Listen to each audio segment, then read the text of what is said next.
kepada Nabi besar Muhammad SAW, kepada para keluarganya, para sahabatnya, dan para pengikutnya setia hingga akhir zaman.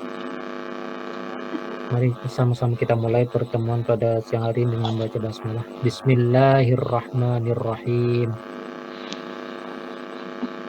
Kita mau melanjutkan bahasan kita tentang bagaimana cara mengalahkan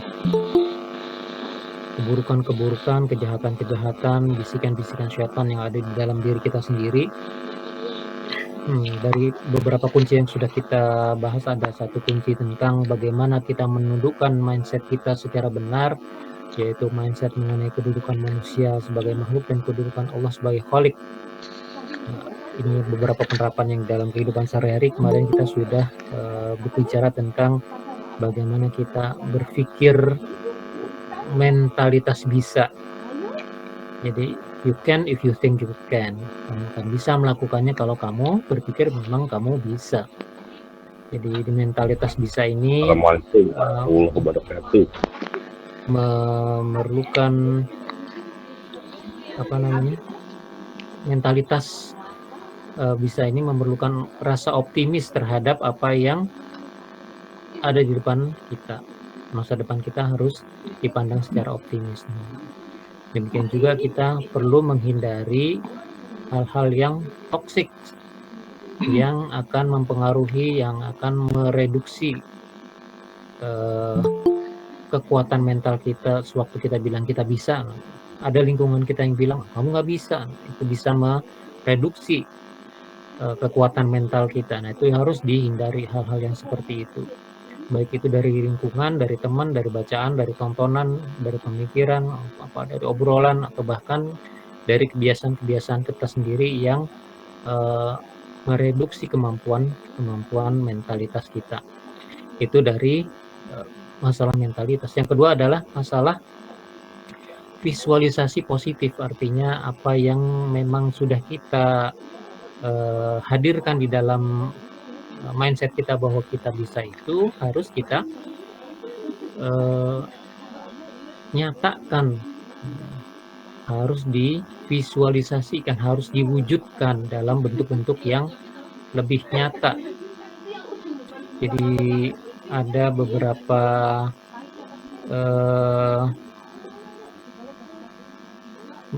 hal yang harus diperhatikan di dalam masalah visualisasi positif ini. Jadi yang pertama adalah bahwa kita harus menghadirkan pola pikir, harus menghadirkan perasaan-perasaan, harus menghadirkan kemungkinan-kemungkinan di dalam batin dan otak kita. Itu adalah hal-hal yang positif saja, jangan masukkan hal-hal yang negatif. Jadi berkaitan dengan mentalitas bisa yang kemarin kita sudah bahas, kita bisa melihat bahwa kalau kita merasa bisa, kadang-kadang kita juga melihat ada orang lain yang meremehkan kita, kemudian kita juga melihat ada orang-orang lain yang dia itu jauh lebih baik dari kita, kemudian membuat kita jadi down, membuat kita jadi merasa kecil, membuat kita merasa jadi tidak berarti kalau kita melihat orang-orang lain yang kok kelihatannya dia itu jago banget ya, yang kayak gitu kok, wah ini merusak nih. Jadinya kita merasa kitanya kecil. Yang tadinya kita merasa bisa, kok ngeliat orang lain jago banget, yang kita jadi merasa tertekan. Wah, kayaknya nggak bisa nih. Jangan seperti itu. Yang harus dihadirkan adalah mindset positif. Jadi benar-benar ketika sudah merasa mentalitas kita sudah merasa bisa, timbul bahwa kita bisa melakukan itu, hadirkan mindset positifnya, hadirkan visualisasinya bahwa kita bisa melakukannya dengan cara kita, dengan ukuran kita, dengan gaya kita. Jangan terpengaruh sama orang lain. Mindset positifnya harus dihadirkan. Melihat orang ada kita udah niat mau sedekahnya mungkin cuman 2.000, 5.000, 10.000, tapi begitu melihat orang lain, dia sekali ngeluarin duit itu 100.000, dan itu dilipat-lipat berapa lembar gitu kan. Kita merasa luar biasa tuh orang, itu namanya sedekah tuh kayak gitu tuh. Ada setan berbisik begitu. kamu apa gitu, cuma 2.000, 5.000, 10.000 itu bukan sedekah. Ini bukan masalah sedekah berapa banyak, bukan sekedar 2.000, 5.000 terus dibandingin dengan 200, 300.000 atau 10, 50 juta. Bukan seperti itu, akan tetapi kita mempunyai kemampuan, kita punya punya kekuatan tekad untuk memulai melakukan sedekah. Kan Nabi juga bilang kan, yang sedekah yang sedikit itu akan bisa lebih dihargai, akan bisa lebih bermakna, akan bisa lebih memiliki nilai apabila dilakukan secara kontinu. Dia 50 juta cuma sekali dalam seumur hidupnya, ya nggak ada artinya kalau dengan kita yang 2.000, 2.000, 2.000 tapi dilakukan secara kontinu, gitu. Jadi jangan memvisualisasikan sesuatu yang langsung besar, yang sesuatu yang tidak bisa kita lakukan. Kemudian waktu kita mau mencoba melakukannya, kita udah kehabisan tenaga duluan gitu. Kita udah kehilangan daya terlebih dahulu. Jangan sampai seperti itu. Kita lakukan secara nyata. Makanya dibilang visualisasinya positif, karena positif buat kita, positif akan bisa kita lakukan. Positif itu bukan hanya sekedar baik dan benar, tapi positif benar-benar nyata akan bisa kita lakukan. Makanya dibilang visualisasi. Jadi mulailah dengan yang bisa kita lakukan. Kalau orang-orang Greenpeace bilangnya apa? Think globally but act locally. Jadi kita boleh berpikir tentang dunia ini harus bersih dari sampah segala macam, jangan pakai plastik segala macam, dunia harusnya seperti itu ya. Tapi kita mulai dari diri kita sendiri. Kalau kita masih pakai plastik, kalau kita mulai ya mulai dari diri sendiri lah, dari yang kecil-kecil, dari yang memang kita bisa. Ini visualisasi positif adalah seperti itu. Nah, sesudah kita mulai mampu untuk memvisualisasikan secara positif apa yang menjadi kebaikan-kebaikan, apa yang menjadi kekuatan-kekuatan, apa yang menjadi amal-amal sholih yang sudah kita niatkan di dalam diri kita, ada langkah lain yang mesti dibarengi di situ. Hentikan keluh kesah, apalagi apabila keluh kesah itu kepada sesama manusia. Ini akan menghambat visualisasi positif kita. Yakin itu. Kenapa? Karena yang namanya pertama, memang manusia itu diciptakan penuh dengan keluh kesah. Itu sudah pasti, karena dinyatakan di dalam Al-Quran seperti itu. Akan tetapi yang menyatakan itu adalah Allah, gitu. Jadi dikembalikan mindsetnya. Ketika mindset kita adalah mindset yang benar, mindset yang positif, mindset yang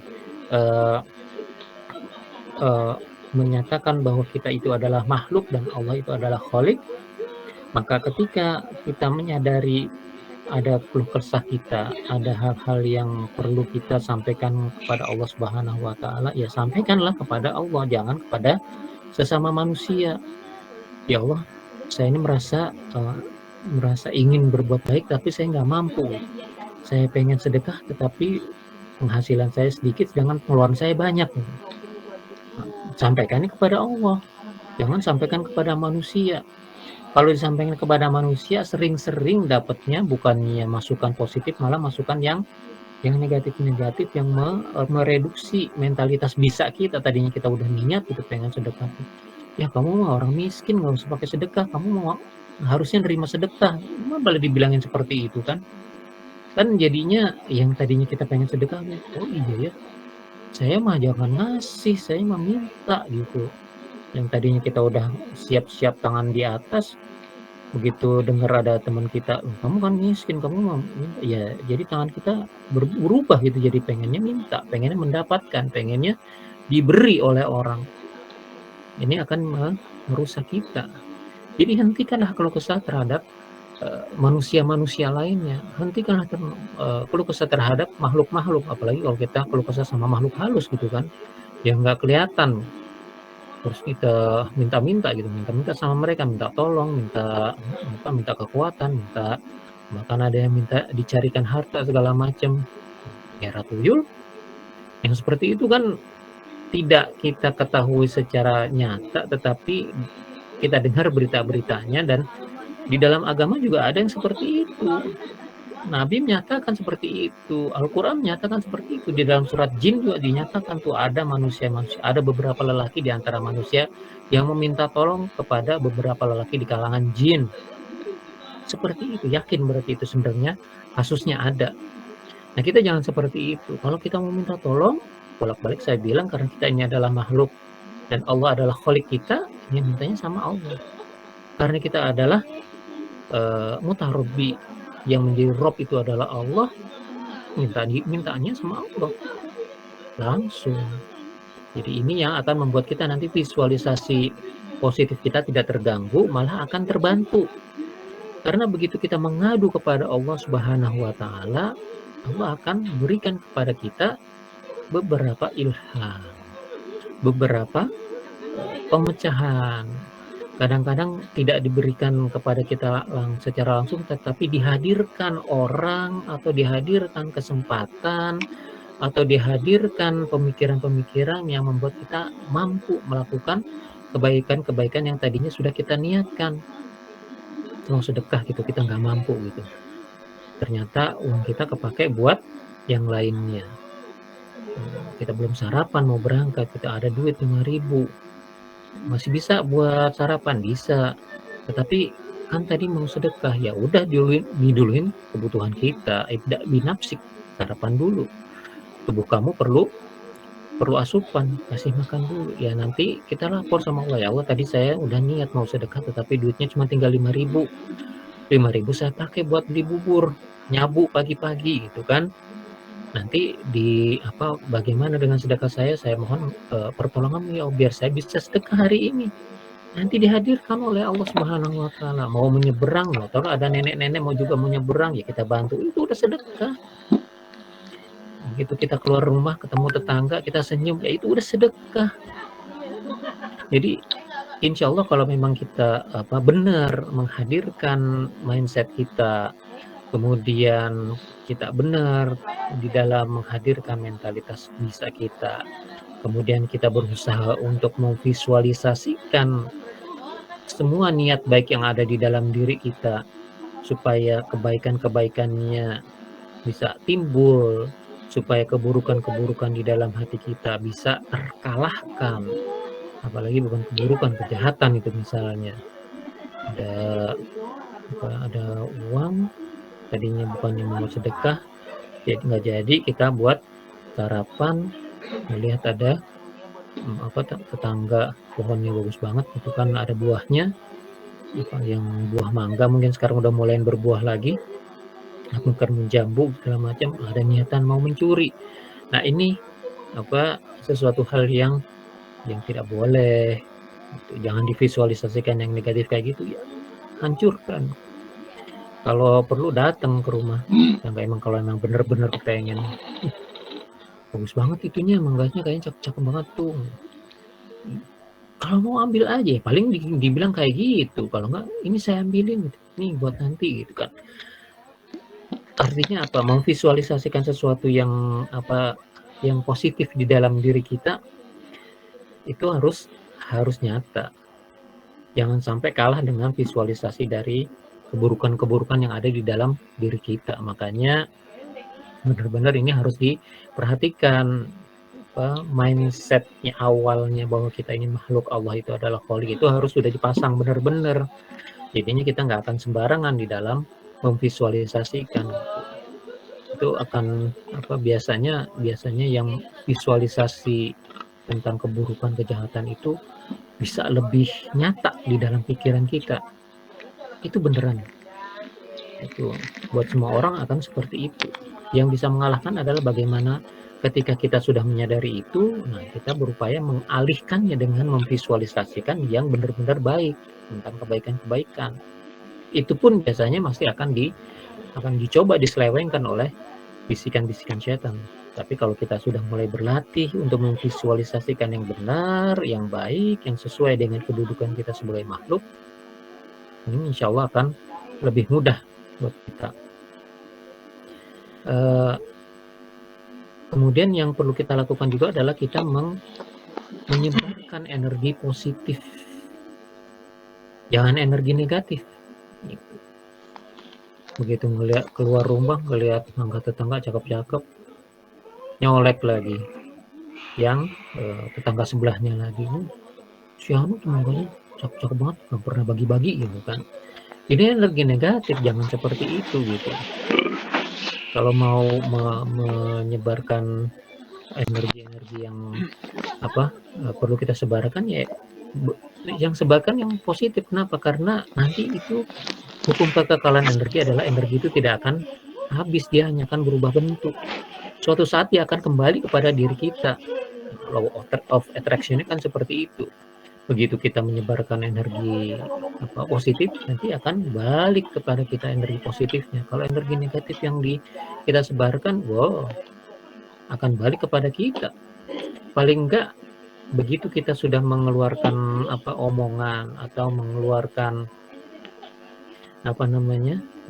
hujatan, itu udah ada catatannya, nggak akan hilang itu catatannya, itu akan dimintakan pertanggungjawabannya. Makanya dikeluarkanlah yang positif-positif energinya, sampaikan kepada tetangga gitu.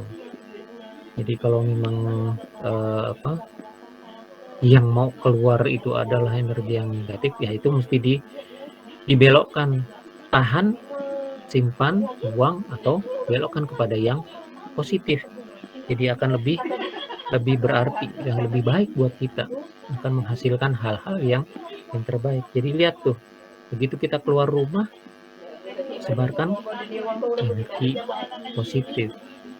Misalnya apa ya, sapa, senyum, yang pertama salam, senyum, sapa gitu kan, secara sopan dan penuh kesantunan. Itu ajarannya Adim kan seperti itu. Jadi kalau memang kita sudah mampu melakukannya, itu adalah bentuk-bentuk dari energi positif yang mampu kita sebarkan kepada sekeliling kita. Nah, itu akan bagus karena dipandang dari sisi kemakhlukan kita itu sesuai dengan aturan-aturan Allah Subhanahu wa Ta'ala. Menyebarkan salam kan termasuk dalam bagian dari ajaran Islam. Itu akan menumbuhkan rasa kasih sayang, apalagi kita memberi salam kepada yang di rumahnya ada pohon mangga yang lagi berbuah itu. Assalamualaikum. Nah, tambah sekarang satu lagi, dengan apa? Berikan kepada dia apresiasi, berikan kepada dia pujian yang sewajarnya. Itu. Jadi begitu kita keluar rumah, mangga di sebelah rumahnya gitu luar biasa cakepnya gitu. Ketemu sama yang punya rumah, yang punya pohon mangga itu, salam, assalamualaikum Bapak Ibu, Masya Allah ini buah mangganya bagus-bagus banget kelihatannya gitu kan. Ya dia kan alhamdulillah, udah pernah nyobain belum, paling ditanya gitu. Kita bilang ya belum gitu, nih lagi ambil, kasih kita. Atau kalau masih belum saatnya, paling nanti ya kalau udah, paling dijanjikan seperti itu. Itu adalah suatu kalau anak-anak sekarang bilang vibes, getaran-getaran yang positif yang kita sampaikan nanti akan menimbulkan hal-hal yang positif juga yang balik kepada kita. Jadi begitu kita menyampaikan yang positif, baliknya juga akan positif. Nah, memberikan apresiasi, memberikan pujian kepada sekeliling kita itu adalah hal-hal yang memang kalau di dalam Islam diberikan rambu-rambu bahwa memberikan pujian, memberikan apresiasi itu sewajarnya, tidak yang sampai menjilat-jilat gitu loh. Maksudnya ya pahamlah, maksudnya jangan sampai berlebihan. Karena kan memang di dalam Islam tidak boleh ya hal-hal yang berlebihan itu. Yang sewajarnya aja gitu. Ada OB gitu, rajin memberikan servis gitu. Gelas air minum sudah tersedia di setiap meja, bahkan sebelum kita sampai ke meja kita itu mereka udah rapih gitu. Ya, berikan, sampaikan terima kasih ya Tami udah disediain minum gitu kan. Itu merupakan bentuk apresiasi yang memang sudah sewajarnya, menyatakan terima kasih itu kan suatu hal yang wajar gitu. Karena siapa yang tidak berterima kasih kepada manusia itu tandanya tidak bersyukur kepada Allah kan, salah satunya kan seperti itu. Ya, pada sesama manusia kita berterima kasih, dan pada saatnya kita memang harus berterima kasih. Pada saatnya kita minta maaf, ya minta maaf, itu sudah suatu hal yang wajar. Artinya di dalam berbagai bentuk kebudayaan pun itu adalah suatu hal yang wajar. Orang berterima kasih di dalam budaya timur, di dalam budaya orang-orang Indonesia, itu sama dengan aturan-aturan yang berterima kasih di dalam budaya barat misalnya. Sama aja, mereka juga mengenal seperti itu. Apa tuh yang tiga kata yang mereka harus ingat supaya tetap disampaikan. Mereka minta tolong dong. Mereka minta mereka mengucapkan terima kasih, mereka mengucapkan maaf. Itu tiga hal yang dalam kortesinya, di dalam keramah tamahan, di dalam bentuk pergaulannya orang-orang barat itu udah suatu hal yang merupakan kewajaran dan kewajiban harus mereka ketahui, dan itu udah diajarkan kepada anak mereka dari sejak kecil. Nah, kita juga harus bisa membiasakan seperti itu. Orang Islam harus lebih mampu untuk menerapkan hal itu, karena ini bukan hanya sekedar kortesi, bukan hanya sekedar budaya, bukan hanya sekedar sopan santun, tapi juga adalah akhlak. Akhlak itu adalah ajaran agama. Akhlak itu adalah bentuk dari kesadaran tertinggi kita tentang kedudukan kita sebagai makhluk ketika berhadapan dengan Allah sebagai Khalik. Akhlak, ya, mereka bilang itu sopan santun gitu. Tapi bukan seperti itu. Value-nya kita menyatakan bahwa yang seperti itu adalah bentuk lain dari ibadah secara umum, ya. Karena ibadah itu kan kita menyembah Allah dengan cara-cara yang memang sudah ditentukan oleh Allah Subhanahu wa taala. Nah, kesopanan itu juga bagian dari akhlak. Sopan kepada sesama manusia, apalagi misalnya kepada orang yang lebih tua. Sopan kepada orang yang lebih berilmu dari kita, apalagi yang mereka mengajarkan ilmu kepada kita. Kemudian berkasih sayang kepada orang-orang yang ada di bawah kita, anak-anak kecil misalnya, atau yang ada di sekeliling kita yang sejajar dengan kita, teman-teman kita sekerja. Sopan itu bukan sekedar etiket, bukan sekedar tata krama pergaulan, tapi itu akhlak. Akhlak itu bagian dari ibadah. Nanti kita dapat pahala dari situ. Nah, inner evil kita akan selalu bilang mengegokan diri misalnya, membesarkan ego diri kita itu lebih mulia dari dia. Setan kan bilang, saya terbuat dari api, Adam terbuat dari tanah, kenapa saya harus menyembah pada Adam, padahal yang merintah Allah. Gitu. Nah, kita sebagai manusia juga pasti akan seperti itu. Ketika Allah mengajarkan kepada kita, memberikan anjuran-anjuran untuk bersikap sopan, untuk menyebarkan energi positif kepada sekeliling kita, setannya akan berbisik lain. Ngapain gitu? Dia kan cuma OB. Kamu apa? Kamu kan manajer, kamu kan staff. Dia kan OB gitu. Kenapa mesti beramah tamah sama OB gitu? Misalnya, itu setan. Beneran setan itu ajarannya. Nah, manusia pada dasarnya adalah sederajat. Allah menyatakan itu di dalam Al-Quran. Yang lebih mulia siapa? Inna akramakum indallahi atqakum. Jadi yang paling memiliki kedudukan adalah orang yang paling bertakwa. Ya, ukurannya itu takwa.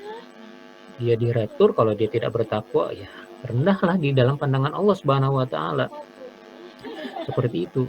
Jadi mendudukkan mindset kita untuk menjadikan kita sebagai makhluk, kemudian menuhankan Allah yang menjadi khalik kita, itu harus menjadi mindset yang utama. Nanti akan berpengaruh di dalam setiap pemikiran kita, berpengaruh di dalam setiap perkataan kita, berpengaruh di dalam setiap perbuatan kita. Hasilnya akan adalah seperti itu. Makanya perlu berlatih untuk tetap mendudukkan mindset kita sebagai makhluk. Allah adalah Khalik. Makhluk diatur, Allah mengatur. Yang diatur itu mengikuti aturan, aturan siapa? Aturannya Allah. Gitu. Jadi dikembalikan semua ke situ. Nanti masih ada satu lagi insya Allah bahasan tentang uh, yang berkaitan dengan mindset mendudukan kedudukan kita sebagai makhluk di hadapan Allah sebagai Khalik kita, yang berkaitan dengan motivasi-motivasi di dalam diri kita supaya kekuatan di dalam diri kita itu bisa mengalahkan keburukan-keburukan yang biasa memang dan memang bisa timbul di dalam diri kita. Allah sudah mengaturnya demikian. Karena mengalahkan segala sesuatu keburukan yang ada di dalam hati, yang ada di dalam diri kita itu nanti akan menjadi modal besar untuk kita menaklukkan keburukan-keburukan, kejahatan-kejahatan yang ada di luar diri kita. Insya Allah pekan depan hari Senin akan kita lanjutkan lagi dengan satu bahasan lagi. Sudah itu insya Allah akan kita mulai dengan materi baru karena kurikulum baru sudah datang, cuman saya belum dapat saya belum dapat rinciannya. Tapi mudah-mudahan Kamis pekan depan kita sudah bisa mulai dengan rincian-rincian dari kurikulum yang baru. Untuk yang hari ini kita cukupkan sampai di sini dulu. Apabila ada yang benar maka itu datangnya dari Allah Subhanahu wa taala, apabila ada yang salah maka itu datang dari salah saya pribadi. Saya mohon ampun kepada Allah Subhanahu wa taala, saya mohon maaf kepada teman-teman semuanya. Mari kita akhiri pertemuan pada siang hari ini dengan membaca hamdalah. Alhamdulillahirabbil alamin. Lalu kita tutup dengan sama-sama membaca doa kafaratul majelis. Mudah-mudahan pertemuan kita menjadi pertemuan yang diberkati, dirahmati dan diridai oleh Allah Subhanahu wa taala, dan perpisahan kita nanti akan menjadi perpisahan yang diampuni oleh Allah Subhanahu wa taala. Subhanakallahumma wa bihamdika asyhadu an la ilaha illa anta astaghfiruka wa atubu ilaik. Wassalamualaikum warahmatullahi wabarakatuh.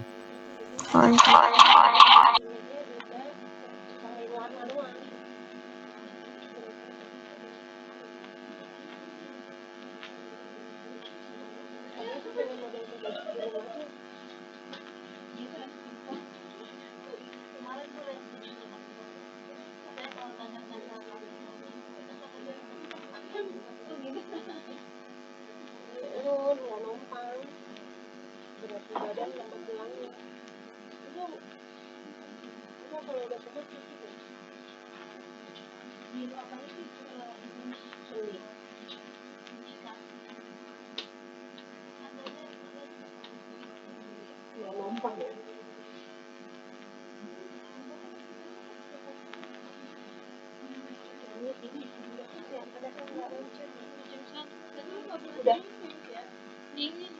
Tapi ini nggak pernah pakai jaket.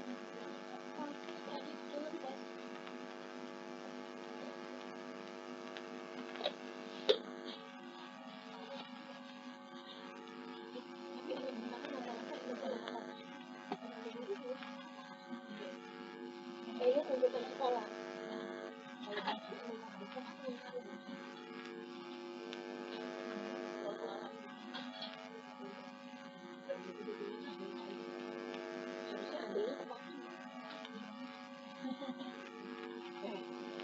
Itu disuruh jadi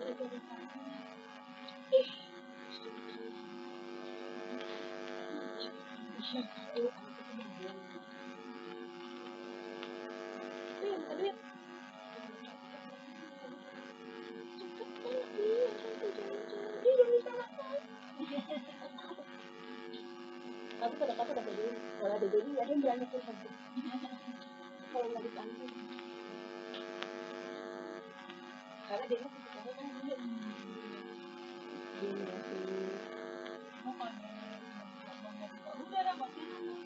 tapi kalau lebaran mana dia mulai sekarang udah bebas gitu mana sih lebaran puasa aja enggak lu batal berapa puasanya batal 6 dia yang kemarin pulang kampung dari 100.000 kurangin 6 katanya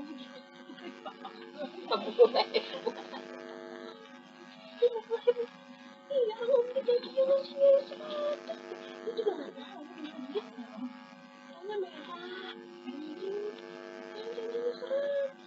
itu berapa itu malah berapa mas kita angka berapa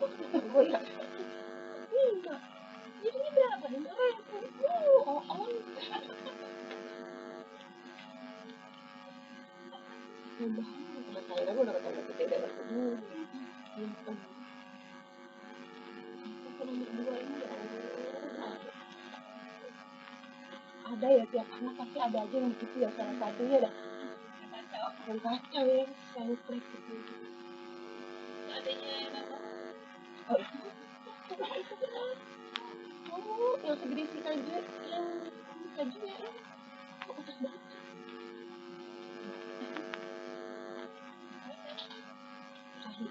Sahi medinya ini tua kalau itu tua. Apa jadi masakan mana yang mau ke rumah mana? Ntar mana nyariin? Masakan nggak ada.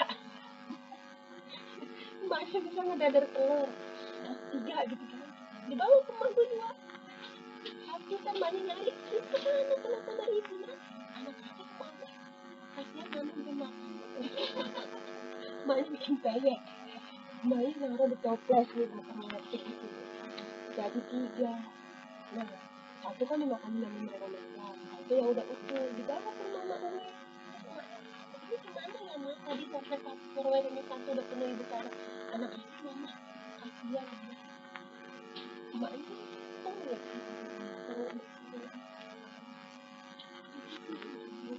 beli pisang satu itu kotak-kotakin sama dia dibawain ke mak gue 6 biji, tadi masih sisa 4.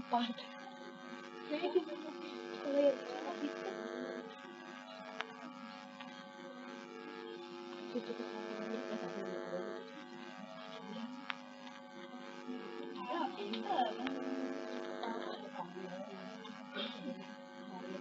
kadang kalau melihat kecil kita pasti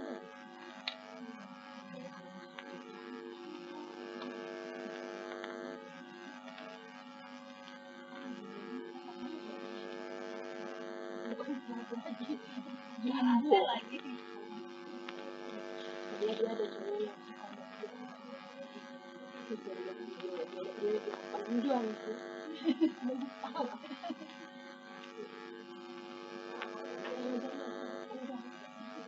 ada yang apa yang ngajarin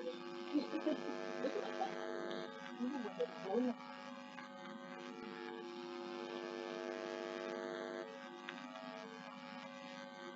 mamanya mau pesantren sama gue nggak boleh aku ada temennya ya pesantren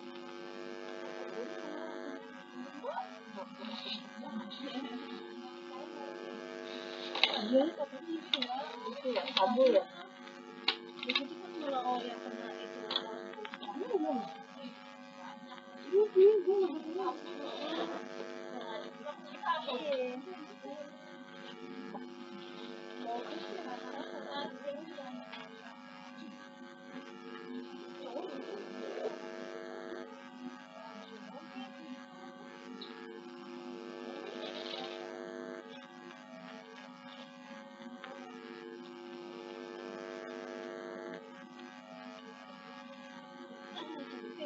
macam ini tak dulu deh waktu itu dulu berdua laptop mulanya ada di sini biasa lagi kalau mau permalaan kita gimana ya maklum lah kan ya yang juga masih gadis ya